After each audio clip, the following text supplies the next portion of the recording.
கை கூட்டும் செஞ்சொல் பெருவோக்கும் வீடும் வெறுக்கும் உருவாக்கும் மாதலால் வானோரும் யானை முகத்தானே காதலால் கூப்புவார் தம் கை.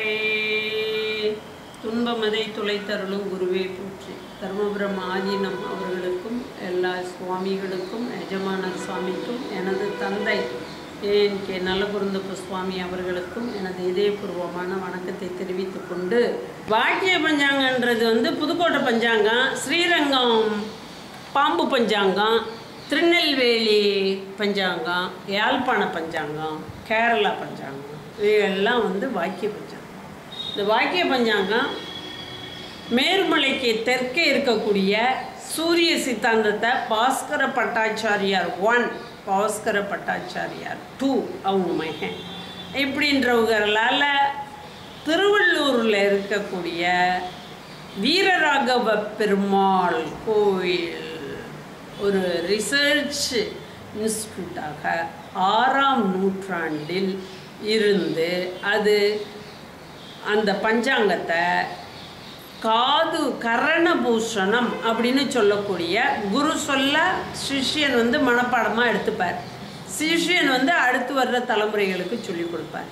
இது கரணபூஷணமாக காது வழி செய்தியாக இருந்து வந்ததை மகேந்திர பல்லவன் என்று சொல்லக்கூடிய மகாபலிபுரத்துடைய கலை ஓவியங்களுக்கு காரணமாகவும் சிவ பூஜைகளை பண்ணுறதுக்கு அங்கே கைலாயநாதர் கோயிலில் மலைகளில் சிவபூஜை முறைகளை அவர் பதிவு பண்ணி வச்சுருக்கார். அந்த கல் ஓவியங்களாகவும் கல் எழுத்துக்களாகவும் பதிவு பண்ணி வச்சுருக்கார். அந்த மகேந்திர பல்லவன் திருநாவுக்கரசர் காலம் இவைகள்லாம் ஒன்றா இருந்த பீரியடு 6ஆம் நூற்றாண்டு. யாமார்க்கும் குடியெல்லாம் யமனை அஞ்சோம் அப்படின்னு பாடின திருநாவுக்கரசர் இருந்த காலம். அப்போ அவர் இங்கே தான் இருந்தார். சமண மதத்தை தழுவிட்டு அதுக்கப்புறம் சிவ வடிவமாய் அக்கா பேச்சை கேட்டு வயிற்று வலி சூளை நோய் நீங்க பெற்று இங்கே இருந்தார். அந்த காலத்தில் தான் அவர் மகேந்திர பல்லவன் காலத்தில் மறுக்கொழுந்து தவணம் இவைகளுக்கெல்லாம் வரி விதிக்கப்பட்டது. நல்ல விவசாய பூமிகள் அது பயிரிடுறவர்களுக்கு டேக்ஸ் எல்லாம் போட்டிருக்காங்க. அது அந்த நம்மளுடைய ஹிஸ்ட்ரி ஆஃப் தமிழ் வரலாறு அப்படின்ற புத்தகத்தில், இலக்கிய புத்தகத்தில் அது ஒரு ஸ்காலர் அவங்க இதெல்லாம் சொல்கிறாங்க. அவங்க மேரின்னு நினைக்கிறேன், அவங்க தான் அதெல்லாம் சொல்கிறாங்க. மகேந்திர பல்லவன் இந்த கரணபூசணமாக இருந்த பஞ்சாங்கங்களை ஓலைச்சுவடியில் எழுத்து வடிவமாக கொண்டு வந்தார். எழுத்து வடிவமாக கொண்டு வந்த காலம் 6ஆம் நூற்றாண்டு மகேந்திர பல்லவன் காலம். மகேந்திர பல்லவனுடைய நாலந்தா பல்கலைக்கழக எக்ஸ்பர்ட் அப்படின்னு சொல்லக்கூடிய அஸ்ட்ரானமர்கள் பாஸ்கர பட்டாச்சாரியார், அவருடைய குழந்தை 2ஆம் பாஸ்கர பட்டாச்சாரியார், இவர்கள் எல்லாரும் வீரராகவ பெருமாள் கோயில்னு சொல்லக்கூடிய திருவள்ளூர் டிஸ்ட்ரிக்டில் இருக்கக்கூடிய திருவள்ளூரில் இந்த ஆராய்ச்சிகள் பண்ணி ஓலைச்சுவடிகளாக ஆக்கப்பட்டது. வீரராகவ பெருமாள் கோயிலில் இன்றைக்கி அமாவாசை காலங்களில் பார்த்தோம்னா சுற்று வட்டாரத்தில் இருக்கக்கூடியவங்க அவ்வளோ பெரும் திதி தர்ப்பம்னா அந்த கோயிலில் கொடுக்குறத பெரிய புண்ணியமாக நினைப்பாங்க. இன்றைய வகுப்பில் நம்ம எடுத்துக்கொண்ட தலைப்புகள் 14ன்னு சொன்னேன், 13 இடையில் ஒரு 12 விட்டுட்டு 14ன்னு எழுதிட்டேன். அதனால் 13 தலைப்புகளில் இது பண்ணால் ஒரு ஜாதகத்தை, ஒரு குழந்தை பிறந்த ஜாதகத்தை முழுசாக கணிக்கக்கூடிய எல்லா விவரங்களும் அதில் இருக்கும். இதில் என்ன நம்ம இன்னொன்று தெரிஞ்சுக்கணும்னா பஞ்ச அங்கங்கள் அதில் இருக்கணும். இதில் திதி சேரலை, இதில் யோகம் சேரலை, இதில் கரணம் சேரலை. ஆனால் ஜாதகம் கணிச்சிட முடியும் இந்த தலைப்புகளில் வச்சுக்கிட்டு. இது அண்ணாமலை பல்கலைக்கழகத்தில் கொடுக்கப்பட்ட எம்ஏக்கு உள்ள இந்த ஜாதக கணிப்பு முறைகளில் உள்ள மெத்தடு, என்னுடைய டாக்டரேட் ஆராய்ச்சி நூலான யோகம், பஞ்ச அங்கங்களில் யோகம் அப்படின்றது ஒன்று சேர்க்கணும், கரணம் சேர்க்கணும், திதி சேர்க்கணும். இந்த என்ன திதியில் பிறந்தாங்கன்னு இந்த சூரியன் சந்திரன் இந்த அட்டவணையை எடுத்துக்கினாலே திதியை கண்டுபிடிச்சிடலாம். திதியை கண்டுபிடிக்கிறதோடு இல்லாமல் அடுத்தடுத்து அன்னைக்கு என்ன யோகம் இருந்ததுன்னு பஞ்சாங்கத்தில் பார்த்து எழுதிக்கணும். அன்னைக்கு என்ன கரணமும் ஒரு திதிக்கு 2 கரணம் அதையும் எழுதணும். இவைகள்லாம் விளக்கப்பட வேண்டி இருக்கிறது. தலைப்பு 1ல் உதயாதி நாளிகை காணும் முறை. ஒரு குழந்தை பிறந்த நேரம்னு ஒன்று கொடுப்பாங்க. அது அந்த நாளில் சித்திரை மாதமாக இருக்கலாம், எந்த மாதம் வேணாலும் இருக்கலாம். அவங்க கொடுத்துருக்க நேரம் 11:30 காலை AM, பகல் முற்பகல் காலை AMன்னு போட்டிருக்கு. இந்த 11:30க்கு அன்னைக்கு சூரியன் எத்தனை மணிக்கு உதிச்சிச்சு அப்படின்னு ஒரு பஞ்சாங்க கணக்கு இருக்குது. அந்த பஞ்சாங்க கணக்கில் பொதுவாக 6 மணிக்கு சூரியன் உதிக்கும்னு சொல்லுவான். சித்திரை மாதம்லாம் பங்குனி கடைசியிலேருந்து சித்திரை வைகாசி வரைக்கும் கூட காலையில் 5:58க்கே சூரியன் உதிச்சிரும். அப்போ என்ன நடக்குது, 6 மணி வர்றதுக்கு 2 நிமிஷம் முன்னாடியே சூரியன் 5:58க்கு உதிச்சிருது. சிலருக்கு இப்போ மார்கழி மாதத்துலாம் 6:48க்கு உதிக்கும். அப்போ 48 நிமிஷம் தள்ளி உதிக்குது. ஆக ஒவ்வொரு மாதமும் ஒவ்வொரு நாளும் சூரியன் உதய மணியை தெரிஞ்சுக்கணும். அந்த அப்போ இந்த 11:30ன்றதுல சூரிய உதயமணி அதிகமாக இருக்கா குறைச்சிருக்கான்னு நம்ம பார்த்து 6:08க்கு உதயமாகுது அப்படின்னா 6:08 கழிச்சோம்னா இந்த 6:08 அப்படின்றது மிட் நைட்டில் ஆங்கில கேலண்டர் படி 12 மணிக்கு அப்புறம் 1, 2ன்ட்டு மணி இம்ப்ரூவ் ஆகிக்கிட்டே வரும். காலையில் சூரியன் உதிக்கையில் 6 மணி. ஆனால் ஜோதிட கணக்கில் காலையில் 6 மணி சூரியன் கரெக்டாக உதிக்குது அப்படின்னா 6 மணிலேருந்து மறுநாள் காலையில் 6 மணி வரைக்கும் 60 நாளிகை. ஒரு மணிக்கு 2.5 நாளிகை. 24 மணிக்கு ஒரு அளவு 24, இன்னொரு அளவு 24, இன்னொரு அளவு பாதி. 2.5 மணி நேரம் இல்லை ஒரு ஒரு மணிக்கு 2.5 நாளிகைனாக்கா 24 + 24 + 12 போட்டோம்னா 60 வினாடி ஒரு நாளிகை அப்படி வரும். ஒரு மணிக்கு 2.5 நாளிகை அப்படின்னு நம்ம கணக்கு வச்சுக்கணும்.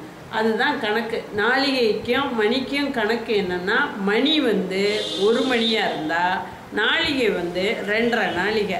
2.5 நாளிகை அப்படின்றது ஒரு நாளைக்கு 60 நாளிகை அப்படின்றது எப்படி கணக்கு அப்படின்னா, 2.5 நாளிகைன்றது 24 + 24 + ஒரு அரை 12 இதெல்லாம் சேர்த்தோம்னா 60 நாளிகை வரும்.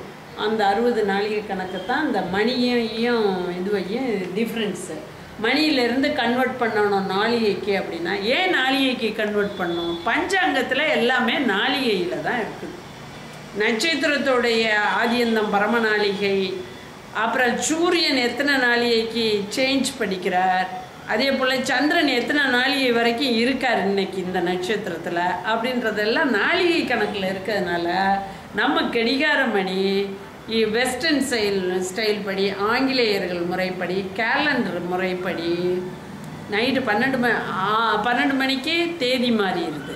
ஆனால் 12 மணிலேருந்து காலையில் 6 மணி எழுதி 6 மணி நேரம் அந்த நேரத்தில் குழந்தைங்க பிறக்கும்போது இன்னைக்கு 20 இல்லையா, 20 ஜூலை 2024 அப்படிங்கிறதுல 12 மணிக்கு மேலே பிறக்கிற குழந்தைய 1 AM அப்படின்னு 12 மணிக்கு மேலே 1 மணிக்கு பிறந்துச்சுன்னா 1 AM 21ஆம் தேதி. அது கேலண்டர் படி தேதியை மாற்றிடுறாங்க. ஆனால் இந்த 21ஆம் தேதி 1 மணிங்கிறது ஒரு மணிக்கு 2.5 நாளிகை மாரி கணக்கு போட்டோம்னா 2 நாளிகை 2 மணி நேரம் 5 நாளிகை. 6 to 8 5 நாளிகை, 8 to 10 10 நாளிகை, 10 to 12 15 நாளிகை. 12 to 2 20 நாளிகை. 2 to 4 25 நாளிகை. 4 மணியிலிருந்து 6 மணி எழுதி உள்ள அந்த 2 மணிக்கு இன்னொரு 5 நாளிகை கூட்டினோம்னா 30 நாளிகை. அதே போல் 6 மணியிலேருந்து இரவு 8 மணி எழுதி 2 மணி நேரத்தை கூட்டினோம்னா ஒரு மணிக்கு 2.5 நாளிகை, 2 மணிக்கு 5 நாளிகை. அப்படி பார்க்கும்போது 6 to 8 மணிக்கு 35 நாளிகை இரவு பிஎம்மில். அப்புறம் 35 நாளிகைக்கு அப்புறம் 10 மணிக்கு 40 நாளிகை, 12 மணிக்கு 45 நாளிகை. அப்போ 12 மணிக்கு 45 நாளிகை தான் போகுது. அதுக்கப்புறம் 1 ஹவருக்கு 2.5 நாளிகை, 1 மணின்னா. அப்போ 47.5 நாளிகையில் அந்த குழந்தை பிறக்குது. ஆக அஸ்ட்ராலஜிக்கல் டே முடியலை, 60 நாளிகை தீர்வு ஆகலை. ஆனால் 12 மணிக்கு டேட்டை சேஞ்ச் பண்ணி ஏஎம் 1 ஏஎம்னு கொடுத்துட்றாங்க.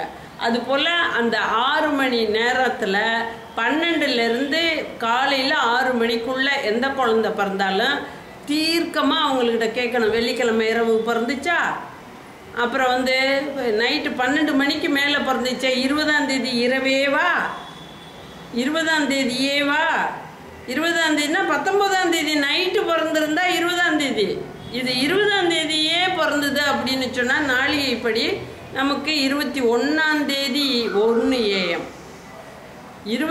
20ஆம் தேதி 1 60 நாளிகை முடியலை. 60 நாளிகை இன்னும் ஒரு 6 மணி நேரத்தில் தான் முடியும். அதனால அந்த கணக்கு ஒரு கன்ஃபியூஷன் வரும். அதுவும் கன்ஃபியூஷன் வராமல் ஜோதிட கணக்குப்படி நாளிகையும் கேலண்டர் கணக்குப்படி ஹவர்ஸையும் ஃபாலோ பண்ணணும். அப்போ ஏஎம்மில் காலை நைட்டு 12 மணிக்கு 1-2ன்னு ஆரம்பித்த ஹவர்ஸ் 11 மணி 30 நிமிஷத்துக்கு சூரியன் உதிச்சு, அதுக்கப்புறம் காலையில் 6 மணிக்கு சூரியன் உதிக்கும், அது 0 டைம். அதுலேருந்து 6 மணி போயிடுச்சுன்னா 5:22 வரைக்கும் தான் அஸ்ட்ராலஜிக்கல் டைம். 5 மணி 22 நிமிஷம் அஸ்ட்ராலஜிக்கல் டைம். சூரிய உதயத்தை இதில் 6க்கு மேலே இருக்குது, 6:08க்கு சூரியன் உதிக்குது, அதனால கழிக்கிறோம். இதே சமயத்தில் 5:58 இருந்தால் கூட்டணும் அந்த 2 நிமிஷத்தை. 6 மணிக்கு வர்றதுக்கு 2 நிமிஷத்தை நம்ம கூட்டணும். அப்படி கூட்டினீங்கன்னா அது மாதிரி கூட்டி கழித்து போடணும். 2-3 ஜாதகங்கள் கணிக்கும் போது இதோடைய விவரம் நல்லா புரிய ஆரம்பிச்சிடும். இது உதயாதி நாளியை கழிக்க வேண்டிய அமைப்பு, அதனால மைனஸ் குறி போட்டு அது எழுதப்பட்டிருக்கு. 5 மணி அந்த solid time astrological hour net hour எவ்வளோ இருக்குது அப்படின்னா 5 மணி 22 நிமிஷம். இந்த 5 மணி 22 நிமிஷத்துக்கு 2.5 நாளிகை ஒரு மணிக்கு அப்படின்னு பார்க்கும்போது 5 மணி ஒரு பங்கு 5:22, இன்னொரு பங்கு 5:22, அதுக்கப்புறம் 2:30 ஒரு 2:30 ப்ளஸ் இந்த 22ல் 11 இருக்குல்ல வினாடி, அந்த 22ல் பாதி 11 இதை கூட்டினோம்னா 41. அதனால தான் இந்த இடத்துல 41ன்னு எழுதுனேன். 2:41. ஆக இது எல்லாத்தையும் டோட்டல் பண்ணோம்னா 11:25. 2 4 1 5 5 2 4 4 + 4 8. 8ல் 60 தான் இதோடைய இது. அந்த 60 ஒரு நாளிகையை எடுத்துட்டு 8 80 வர்றதுல மிச்சம் 2 அந்த 25. இதை 1 இங்கே கொண்டு 1ன்னு வச்சுக்கணும். 1ன்னு வச்சுக்கிட்டு 10 + 2 12 + 1 13. எப்படி 13 வருதுன்னு தெரியுதா? டிகிரி எப்படி கனெக்ட் பண்ணுவோம்? 60ன்றது தானே டிகிரியோட எண்டு பாயிண்ட். 100ன்னு போகாது. நியூமரிக்கல் படி 100ன்னு போகாது. சயின்டிஃபிக்கல் கால்குலேஷன் படி 60 இதுதான் ரவுண்ட் அப் ஆகும். அப்போ இங்கே 60 நாளிகைக்கு 60 வினாடிக்கு அப்புறம் 85 இருக்கு இல்லையா, இதில் இந்த 60 மைனஸ் பண்ணி ஒரு நாளிகையாக இங்கே கொண்டு வந்துட்டு மிச்சம் எவ்வளோ இருக்குன்னு பார்த்தா 25. அப்போ இதுகளை கூட்டினோம்னா 13. 13:25 குழந்தை பிறந்த நேரம். இது சூரிய உதயாதி நாளிகை என்று என்ற நாள், குழந்தை பிறந்த நேரத்தை உதயாதி நாளிகையாக நிர்ணயிக்க வேண்டும். இப்படி நிர்ணயித்த இந்த ஹவர் தான் ஜாதகம் கணிக்க, ராசி எதுன்னு கண்டுபிடிக்க, சந்திரன் இருப்பை பார்க்க, அது எந்த பரம நாளிகையில் செல்லு போக மிச்சம், திசை புத்திகள் கண்டுபிடிக்க, இவை எல்லாத்துக்கும் யூட்டிலைஸ் பண்ணுறது, லக்னம் கண்டுபிடிக்க எல்லாத்துக்கும் இதை வச்சு தான் நம்ம கணக்கு போடுறோம். அதனால இந்த உதயாதி நாளிகைன்றது ரொம்ப ரொம்ப முக்கியம்.